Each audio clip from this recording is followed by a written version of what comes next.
మన ఖరీఫ్లో మనం 3,20,000 కొన్నాం సార్. అంతకుముందు రబీలో 3,77,000 కొన్నాం సార్. అవును సార్. ఇప్పుడు ఇది రబీ ఈసారి మన ఈ రబీకి 4,5 లక్షలు మన ఎస్టిమేట్. రబీకే ఎక్కువ వస్తారు. రబీకి ఎక్కువ వస్తాయి సార్.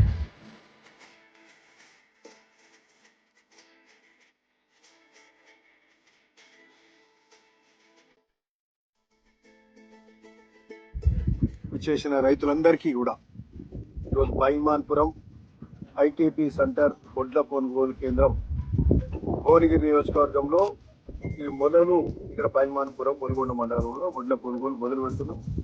చాలా సంతోషం.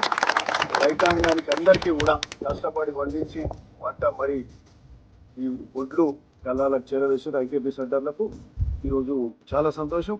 సరే, ఈరోజు వడ్ల కొనుగోలు మొదలు పెడుతున్న సందర్భంగా చాలా సంతోషం.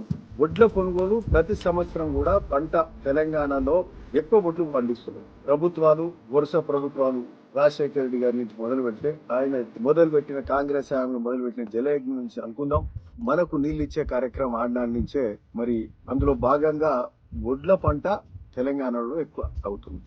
ఈరోజు దేశంలోనే తలమానికంగా తెలంగాణలో అత్యధిక పంట దిగుబడి అవుతుందంటే పంజాబ్ను కూడా మించినాం మనం. ఇంతకుముందు అంటే పంజాబ్ రాష్ట్రం అంటే చాలా ఉమ్మడి రాష్ట్రం కంటే ఎక్కువ వాళ్ళే పండించేది. ఈరోజు చిన్న రాష్ట్రం అయినప్పటికీ అత్యధిక పంట తెలంగాణ రైతులు పండిస్తున్నారు, కష్టపడుతున్నారు, పండిస్తున్నారు.